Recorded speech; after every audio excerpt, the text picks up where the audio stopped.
우리에게 주시는 말씀의 제목은 더 나아가고 더 도전하고입니다. 오늘 우리가 이 말씀을 통해서 이 모습 이대로 만족하고 안주하는 것이 아니라 더욱 나의 성장을 도전하는 모든 소원교회 성도님들이 되시길 예수 그리스도의 이름으로 축원합니다. 서론으로 들어갔습니다. 내 모습 이대로는. 우리가 지난주 말씀의 책임을 지는 것이 무엇이다? 정의라고 했습니다. 지난주 말씀에 책임을 지는 것이 정의라고 말씀을 드렸어요. 그냥 생긴 대로, 태어난 대로 그대로 있어서는 안 되는 것이죠. 여러분은 정의로운 사람이 되셔야 됩니다. 곧 자신이 마땅히 주어야 할 것을 줄 수 있는 사람이 되셔야 돼요. 마땅히 주어야 할 것이 있는데 그것을 줄 능력이 안 되는 사람이 되어서는 안 되는 거죠. 내 거야, 내 소유야, 내가 뭐 남에게 피해 끼친 거 없잖아 라면서 마땅히 세상에 다시 돌려줘야 할 것을 내가 손에 꽉 쥐고 있는 사람은 정의롭지 않은 사람이에요. 그리고 하나님 앞에 책임을 지고 스스로를 변화시킬 수 있고 성장시킬 수 있는 사람이 정의로운 사람입니다. 마땅히 해야 할 일을 하는 것이 정의입니다. 예를 들면 식당을 한 10년을 운영하는데 10년 내내 맛이 없으면 안 되죠. 더 맛이 성장할 수 없다면 외적인 마케팅이든 단골에 대한 서비스든 온라인 마케팅이든 뭔가 성장을 도모를 해야죠. 그게 그 식당을 운영하는 사람의 책임이지 않겠습니까? 그렇게 운영하면서 내 가족을 책임지고 있는 사람의 책임이지 않을까요? 우리의 신앙도 더욱 도전하고 더욱 나아가는 것이 당연히 맞는 거예요. 우리가 지금까지 봐온 사람들을 보겠습니다. 아브라함이 과거에 자기 아내를 여동생이라고 속였어요. 그리고 자기 가정에도 소홀했어요. 힘들어했어요. 그 아브라함 그대로 있어서는 안 되는 겁니다. 믿음의 성장을 가진 아브라함은 자기 아들인 이삭을 하나님께 드릴 정도로 성장했어요. 그 자기 목숨 아까워서 아내도 여동생이라고 속였던 사람이 자기가 사랑하는 아들을 하나님께 드릴 수 있을 정도로 성장했어요. 믿음이 성장하는 것이 하나님 나라의 책임을 지는 일입니다. 이삭은 어땠나요? 갑갑한, 정말 별로 마음에 안 드는 둘째 아들보다 첫째 아들, 그리고 그 첫째 아들이 가져오는 그 맛있는 음식, 그런 것들을 더 좋아하다가 실수를 하고 넘어집니다. 그러면 넘어진 그대로 있어야 할까요? 이삭이 그냥 나는 원래 이런 사람이야, 나는 이제 늙어서 눈도 보이지 않는 노인이야, 뭘 더 도전하고 뭘 더 나아가겠어. 그렇지 않죠. 이 사건을 통해서 이삭은 더 성장합니다. 이삭은 첫째 아들을 불러서 저주와 같은 말을 해요. 그 이유가 네가 넘어져서라도, 내가 사랑하는 아들 너가 무너져서라도, 넘어져서라도 그래 하나님과 연합해야 하는구나 라고 깨달았으면 좋겠다고요. 그런 의미예요. 이삭은 그 사건에 의해서 믿음이 성장했어요. 그 결과 자신이 잘 가르치지 못한 누구보다도 사랑하는 첫째 아들에게 저주와 같은 말을 하는 겁니다. 사실상 아브라함이 자기 아들 이삭을 죽이려 했던 것처럼 지금 이삭이 자신이 너무나 사랑하고 예뻐하는 첫째 아들을 마음속으로 죽이고 있는 거예요. 그런데 야곱은 어떻습니까? 정말 온갖 안 좋은 문제들이 자신을 겪게 만들었는데 본인이 성장하지 않아요. 성장할 필요를 끝까지 느끼지 못해요. 여러분, 지금 이 모습에 안주해서는 안 되는 겁니다. 왜냐? 크리스찬의 궁극적인 목적은 예수를 닮아가는 거예요. 예수님처럼 될 수 없지만 닮고자 하는 그 애씀이 있는 거예요. 가만히 있어도 하나님이 쓰신다 아닙니까? 가만히 있어도 하나님께서 바꿔주시는 거 아니에요. 이 말은 성경적인 대답은 아니에요. 그래서 창세기가 중요한 겁니다. 성경의 맨 앞에 두어야 할 만큼 중요한 거예요. 내가 하나님과 연합하겠다는 결단과 순종만이 나를 변화시킵니다. 교회를 다닌다고 변화되는 것이 아니라 내가 교회를 다니면서 하나님과 연합하겠다 결단과 순종을 할 때 내가 바뀌는 겁니다. 생각해 보세요. 요셉처럼 그저 그 자리에 안주하고 있으려는 그 모습은 절대 야곱처럼 그저 그 자리에 안주하고 있으려는 그 모습은 절대 야곱을 바꿀 수 없었어요. 내가 하나님께 더 나아가고 더 도전하고 더 순종한 사람들은 선한 사람으로 변화되었어요. 선하다는 것이 만만하다, 우습다가 아니죠. 야곱처럼 만만하고 우스운 사람이 아니라 아브라함과 이삭을 다른 나라 사람들이 함부로 대할 수 없었던 것처럼 함부로 할 수 없는 선한 사람이 됩니다. 예수님이 바리새인들 보기에 우스운 사람이었나요? 아니죠. 예수님께서 쓴소리를 하신 적이 없으신가요? 아니죠. 그러면 예수님은 악하셨습니까? 그것도 아니죠. 우리는 우습지 않은 선한 사람이 되어야 돼요. 우리는 오늘부터 요셉이라는 사람을 보게 될 겁니다. 지난주부터 말씀을 드렸죠. 가장 자신의 일에 묵묵히 최선을 다하여 하나님 나라의 일에도 자신의 책임을 다한 사람. 자신의 가정을 지키기 위해 그러면서도 좋은 것만 주면서 우습게 보인 것이 아니라 충분한 매도 들어서 때리며 가르칠 수 있었던 사람이 요셉이에요. 오늘 말씀을 통해서 더욱 하나님께서 창조하신 모습을 이해하는 모든 소원계 성도님들이 다 되시길 축원합니다. 37장 2절 한번 볼게요. 창세기 37장 2절에 야곱의 족보는 이러하니라. 요셉이 17세의 소년으로서 그의 형들과 함께 양을 칠 때 그의 아버지의 아내들 비라와 실바의 아들들과 더불어 함께 있었더니 그가 그들의 잘못을 아버지에게 말하더라. 자 보세요. 아들들은 야곱의 말을 듣지 않아요. 어차피 야곱 말 들어봤자 주변에 우습게 보일 것 뿐이에요. 기껏 보여주는 게 거짓말하는 모습인데 결국은 들켜요. 첫째 형이 넷째 어머니를 건드는데 딱히 신경도 안 쓰잖아요. 집안이 엉망이에요. 근데 요셉이 17살의 나이에 17살이면 그래도 어느 정도 알 거 다 아는 나이지 않습니까? 그런 나이에 그것도 어머니가 친어머니가 안 계시기 때문에 그런 다른 어머니들 곁에서 크고 있는데 그런 주제에 그 어머니의 아들들이 잘못하는 걸 아버지께 고자질하는 거예요.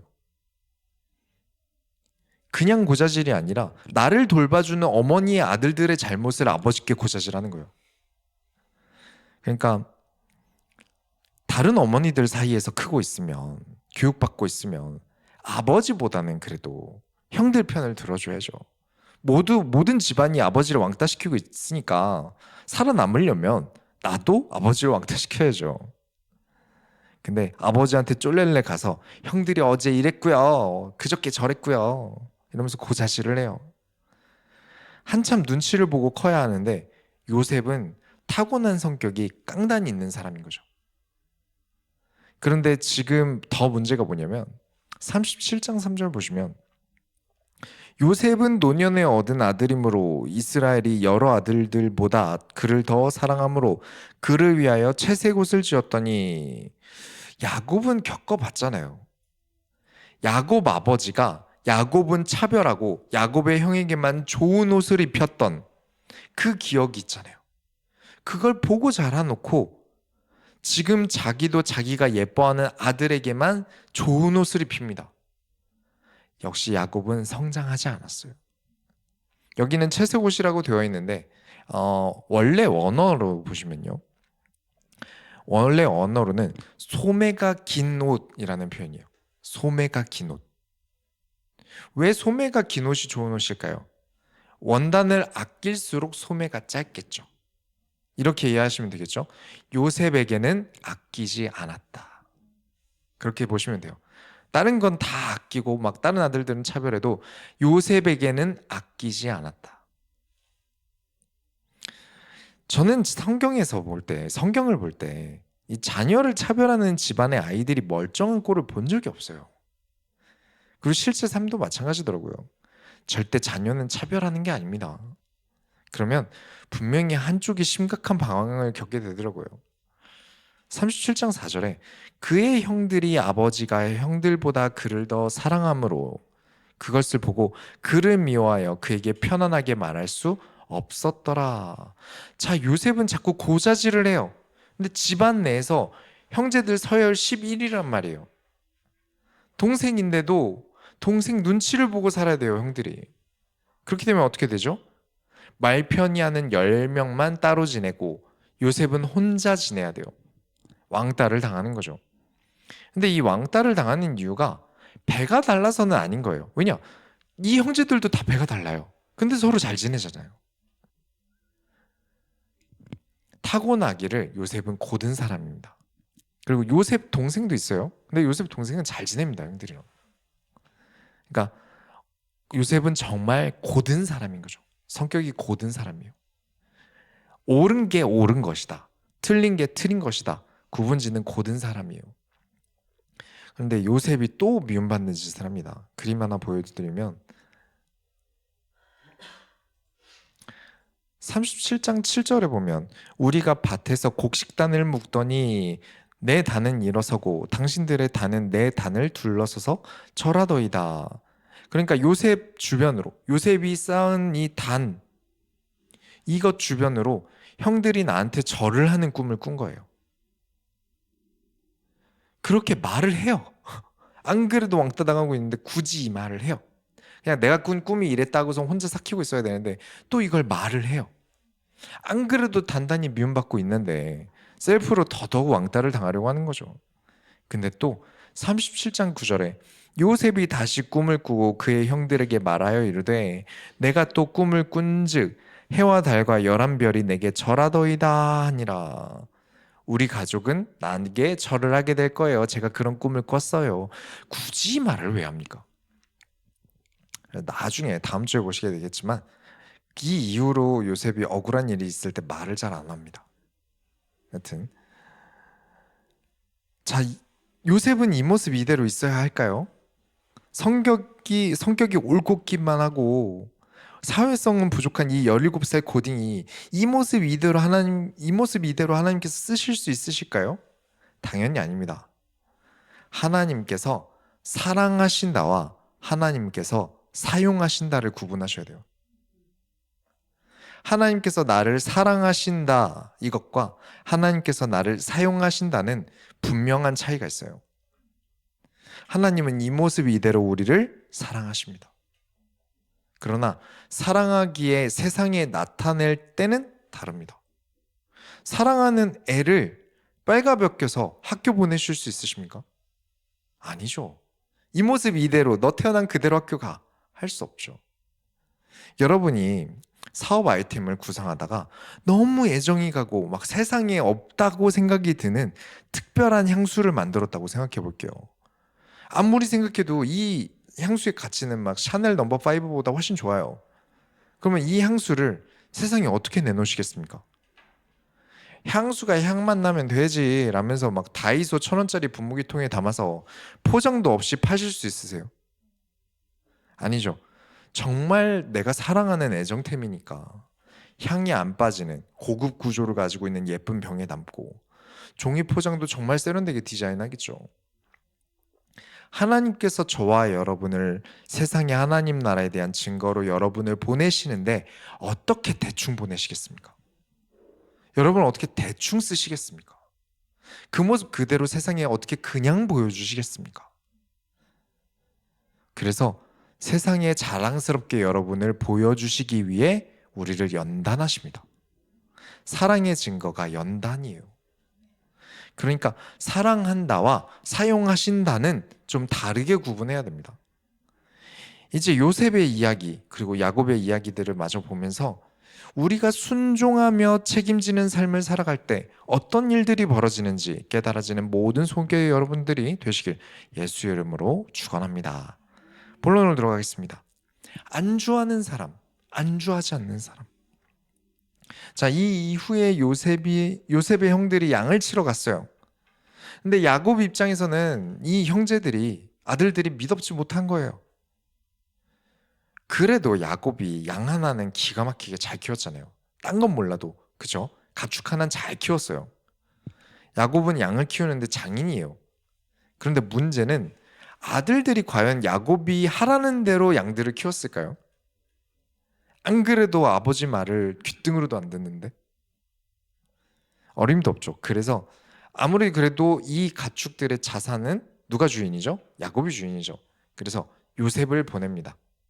가서 형들이 잘 하고 있는지 무슨 딴짓 안 하는지 가서 보고 와. 그런데 37장 18절부터 19절 보시면 요셉이 그에게 가까이 오기 전에 그들이 형들이죠. 요셉을 멀리서 보고 죽이기를 꾀하여 서로 이르되 꿈꾸는 자가 오는도다. 요셉에 대한 비꼬는 모습이 보이죠. 꿈꾸는 자가 오는도다. 기분이 나빠도 사실은 형들도 요셉의 말에 하나님께 질문해 봤어야 돼요. 왜 굳이 안 해도 될 말을 제가 나한테 할까? 그죠? 근데 야곱이 하나님께 질문한다는 것을 아들들에게 가르치지 않으니까. 그죠? 형들이 비꼽니다. 저기 꿈꾸는 자가 오는도다. 그것도 죽이기를 꾀하며 역시 말 조심해야 돼요. 이래서 말 조심해야 돼요. 그래서 어떻게 죽이려고 했냐면 구덩이에 요셉을 던져서 빠뜨려 죽이려고 합니다. 그리고 짐승들이 요셉을 죽였다라고 집에다가 보고하려고 해요. 그런데 37장 창세기 37장 21절부터 22절 보시면 루벤이 듣고 요셉을 그들의 손에서 구원하려 하여 이르되 우리가 그의 생명은 해치지 말자. 루벤이 또 그들에게 이르되 피를 흘리지 말라. 그를 광야 그 구덩이에 던지고 손을 그에게 대지 말라 하니 이는 그가 요셉을 그들의 손에서 구출하여 그의 아버지에게로 돌려보내려 함이었더라. 루벤에 대해서 우리가 지난주에 보았죠. 루벤은 야곱의 첫째 아들인데 야곱의 넷째 부인과 관계를 맺으면서 성욕을 풀던 사람이에요. 그런데 또 애는 착했던 거죠. 씁쓸합니다. 사실 야곱만 멀쩡했다면 이 집안 아들들이 이후에도 보겠지만 그렇게 나쁜 성향인 사람들은 또 없어요. 그럼 야곱만 좀 괜찮게 신앙을 가르치고 집안을 책임지고 이런 모습을 보였다면 집안이 잘 돌아가지 않았을까 싶어요. 루벤이 이렇게 다른 형제들을 말렸지만 그 첫째 형도 무시를 하고 무시당할 짓을 하긴 했죠. 그래서 요셉을 구덩이에 던지는데 다행히 그 구덩이에는 물이 없었나 봐요. 그래서 죽이진 못했어요. 근데 마침 이집트로 가는 상인들이 지나가길래 유다라는 형제가 오늘 오후 예배 때 볼 겁니다. 유다라는 형제가 요셉을 죽이지 말자. 그래도 형제를 죽이는 게 말이 되냐? 차라리 어떻게든 요셉을 살리려면 상인들에게 팔자. 그렇게 형제 둘이서 요셉을 살리려고 애쓴 덕분에 이제 요셉이 목숨을 구하게 됩니다. 보세요. 절대 부모는 자녀를 차별해서는 안 돼요. 그래도 루벤이랑 야곱은 좀 착한데 이미 다른 형제들의 마음에는 형제를 죽일 만한 분노가 가득하잖아요. 여기 요셉을 죽이는데 동조한 인물들이 그러면 누가 있겠죠? 시몬과 레위도 여기 포함이 되겠죠. 우리가 지난주에 보았던 디나를 구출해 오기 위해서 죽을 각오로 칼을 들고 남자 200명 이상이 있는 그 성읍으로 쳐들어간 사람들이요. 그만큼 시간이 지나면서 야곱에 대한 분노가 강한 형제들이죠. 그런데 그 분노가 결국 요셉한테까지 간 거예요. 그래서 형제들이 요셉이 짐승들한테 죽었다고 이제 야곱에게 보고를 합니다. 그 좋은 옷 찢어서요. 37장 35절에 그의 모든 자녀가 위로하되 그가 그 위로를 받지 아니하여 이르되 내가 슬퍼하며 스올로 내려가 아들에게로 가리라 하고 그의 아버지가 그를 위하여 울었더라. 이상하지 않습니까? 어디가 이상하죠? 디나가 몹쓸 짓을 당했을 때는 가만히 있었으면서 요셉이 죽었다고 하니까 스올로 내려간대요. 스올은 이제 그 당시에 사후세계를 얘기하는 거예요. 그러니까 내가 죽어서 요셉한테 갈 거야. 나 여기서 죽어버릴 거야. 이러면서 울었다는 얘기죠. 자기 딸은 생족을 겪고 납치돼서 잡혀있는데 눈 하나 깜짝 안 한 양반이 말이죠. 그래서 디나 뜻이 무엇이었죠? 사람이 마땅히 받아야 할 것을 결정하는 것이죠. 마땅히 받아야 할 사랑을 받지 못한 디나, 마땅히 받아야 할 사랑을 받지 못한 형제들, 그 결과 일어난 요셉의 죽음, 그 안에서도 자신의 문제는 여전히 깨닫지 못하는 야곱을 보여줍니다. 여러분, 하나님께 질문이 없는 사람은 깨달을 수 없어요. 자기 문제를 깨닫지 못합니다. 내가 어디가 문제인지 깨닫지 못해요. 내가 어디가 문제인지 모르면요, 고칠 수 없어요. 성장할 수 없어요. 그러면 계속 이 모습 이대로 살게 되겠죠. 고장 나겠죠. 향이 다 빠진 향수처럼 될 거예요. 자, 그 다음 장은 38장인데 이 창세기 38장은 오후 예배 때 하겠습니다. 요셉 이야기가 아니라 우리가 방금 본 유다 이야기예요. 정말 중요해요. 이 38장은 정말 중요합니다. 근데 흐름이 끊기기도 하고 조금 그 전에 우리가 오전 예배 때 듣기엔 좀 껄끄러운 내용들이 있어서 오후 예배 때 이어서 진행하도록 하겠습니다만 정말 중요한 이야기예요. 어느 정도로 중요하냐면 38장 단 한 번만 등장하는 인물이 있어요. 이 인물이 목숨을 걸고 도전합니다. 그리고 그 결과 이 인물은 예수님의 족보 안에 들어갑니다. 예수님의 계보 안에 들어가요. 예수님의 물질적인 조상이 돼요. 예수님의 족보에 들어간 여성이 4명입니다. 그 중에 한 명의 이야기가 38장에 있는데 창세기를 지나가면서 뭔가 하나 빠지고 지나가는 건 좀 여러분에게 아쉽겠죠.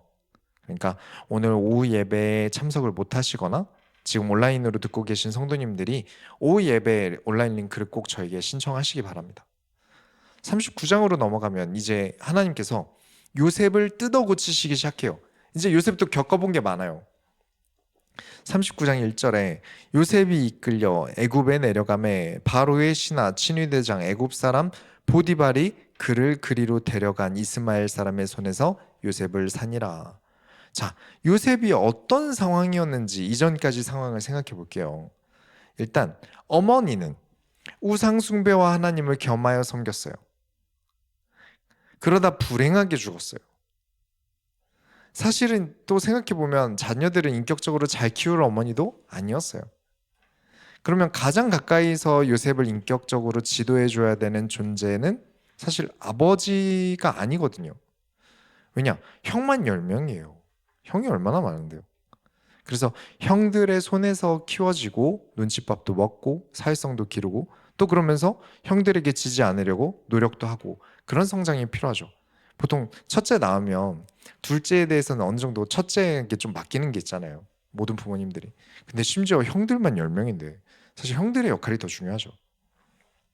그런데 정작 야곱이 요셉만 끌어안고 편애하니까 형들은 요셉을 불편해하니까 정말 요셉의 상황은 정말 극악으로 치닫는 거예요.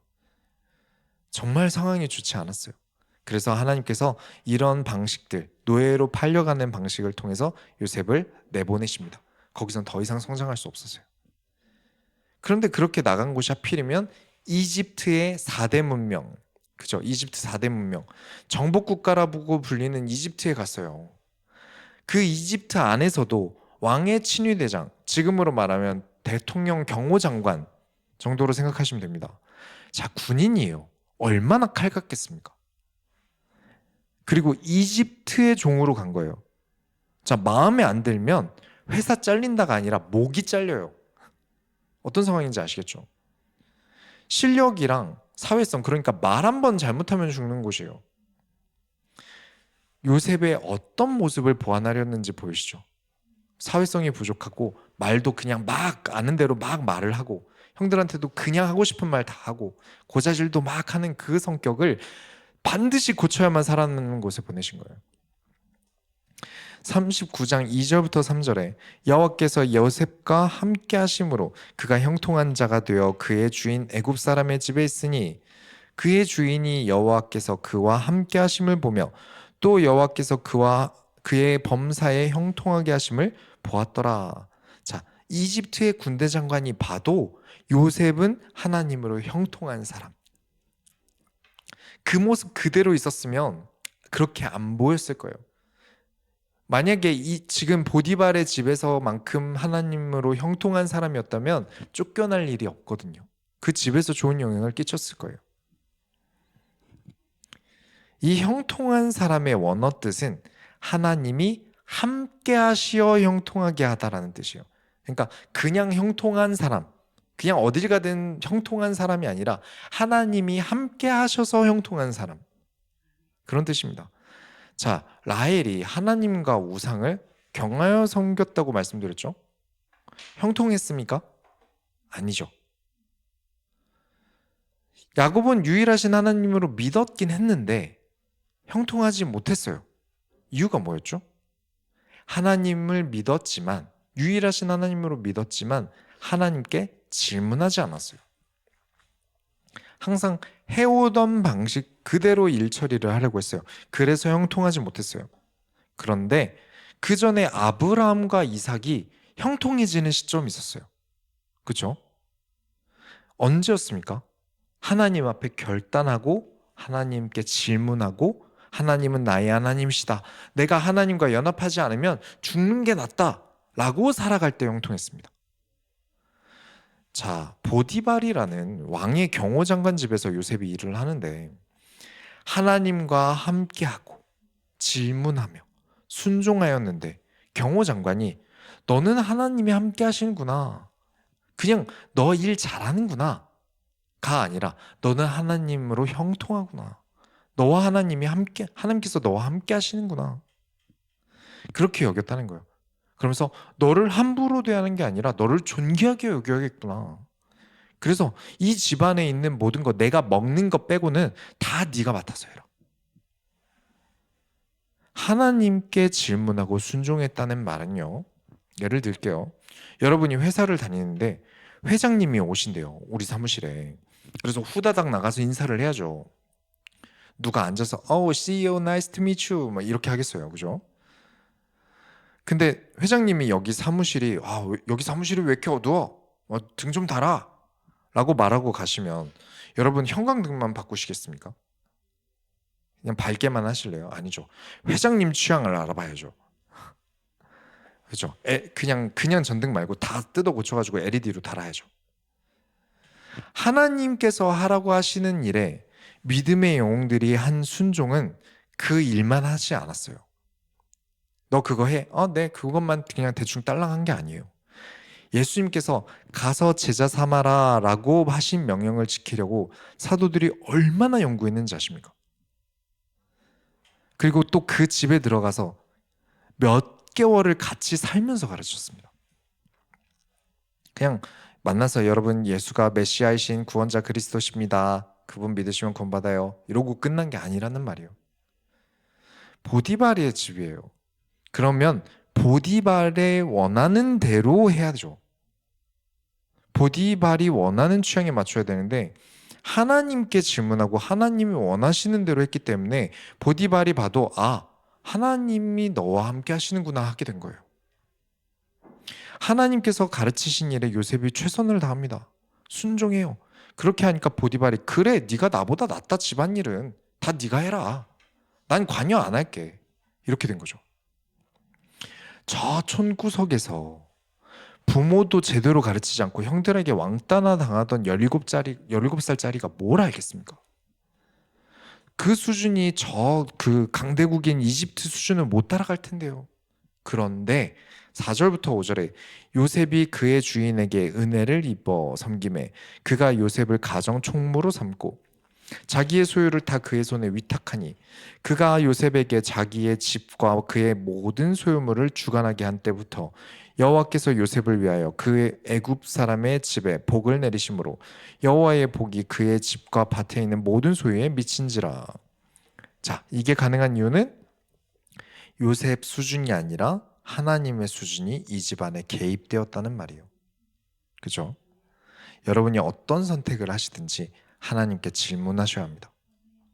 회장님이든 사장님이든 누가 시킨 일이든 하나님께 질문하셔야 됩니다.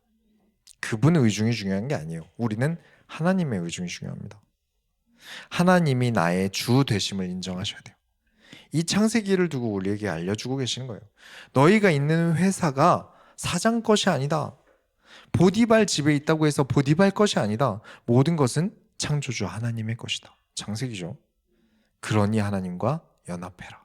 그러면 하나님께서 형통하게 하신다. 이게 창세기예요. 창조주이신 하나님께서 너에게 맡긴 일이다. 요셉이 나중에도 고백하겠지만 뭐라고 고백합니까? 하나님께서 나에게 생명을 맡기셨다라고 해요. 라고 고백하는 걸 여러분 보게 되실 거예요. 보디발 집의 노예로 요셉이 팔려갔습니까? 아닙니다. 하나님께서 요셉에게 보디발의 집에서 해야 할 하나님 나라의 일을 맡기셨어요. 그러면 책임지고 해내야죠. 하나님께서 내게 명령하신 일이니까 내가 최선을 다해서 해내야죠. 요셉이 형들 집에 있을 때 그대로 보디발 집에서 똑같이 했다면 요셉은 몇 달도 못 가서 죽었을 겁니다. 그러나 하나님 앞에 형통하며 스스로에 대한 수정과 보완을 더 계속 해나가면서 성장한 모습을 보여줘요. 그걸 하지 못한 야곱과 그 책임을 다한 요셉의 삶이 얼마나 다른지 앞으로도 두고두고 보시기 바랍니다. 결론을 내리겠습니다. 크리스찬의 멋짐은 무엇일까요? 자, 옷을 잘 입는 멋짐 뭐 이런 것들이 있잖아요. 그죠? 뭐 다 멋이라는 건 존재하는데 크리스찬이 멋지려면 뭘 해야 될까요? 자, 우리가 오늘까지 본 이야기가 이제 요셉 이야기의 서론이에요. 어떠신가요? 여러분이 요셉의 형들이라고 가정을 해볼게요. 지금 그냥 사람도 아니고 형제를 지금 구덩이에 빠뜨려 죽이려고 그랬어요. 우리 형제를, 같이 나고 자란 형제 중에 한 명을 죽이려고 했어요. 근데 구덩이에 물이 없어서 타박상만 입고 요셉은 죽지 않았어요. 그럼 요셉은 어떻게 했을까요? 아, 형들 살려주세요. 저 좀 꺼내주세요 하지 않았겠어요? 거기 들어가서 그냥 입 다물고 있지는 않았을 거예요. 그 다음에 그럼 여러분이 요셉의 형들이면 어떤 감정이 드시겠습니까? 와, 어떡하지? 이제 요셉을 그냥 다시 집으로 데려가면 난리가 날 텐데, 아, 이게 홧김에 내가 이렇게 하긴 했는데, 아, 이거 좀 잘못된 거 아닌가? 그죠? 뭔가 어찌됐든 살인 미수니까 초조하지 않겠습니까? 살인 미수 이후에 드는 심리적 요소는 일단 불안함과 두려움, 그 뒤에는 무기력감, 뭐 심리적 방어 기제 가지각색으로 드러나는데, 이 37장 25절 앞부분만 볼게요. 37장 25절이 요셉을 구덩이에 빠뜨리고 난 다음이거든요. 앞절만 읽어보면 그들이 앉아 음식을 먹다가 눈을 들어본즉 살인 미수인 요셉의 형들이 편하게 앉아서 음식을 먹고 있습니다. 구덩이 안에서 살려달라고 소리치는 요셉을 두고 음식이 목구멍에 들어가요. 이해가 가시나요? 형들 나쁘죠. 근데 이렇게 키운 야곱이 제 눈엔 제일 나쁩니다.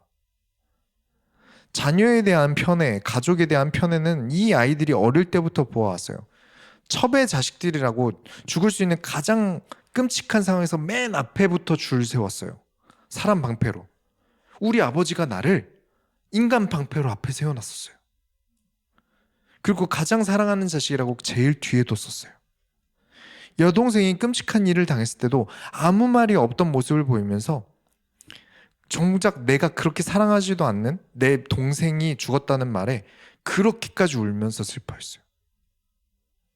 지금 야곱의 아들들이 하는 모습은 결국 다 야곱을 보고 배운 겁니다. 이 모습 이대로 살아간다. 그냥 난 이렇게 생겨 먹었으니까 이대로 살란다라는 것은 성경적이지 않습니다. 온갖 나쁜 일들을 끌고 와요.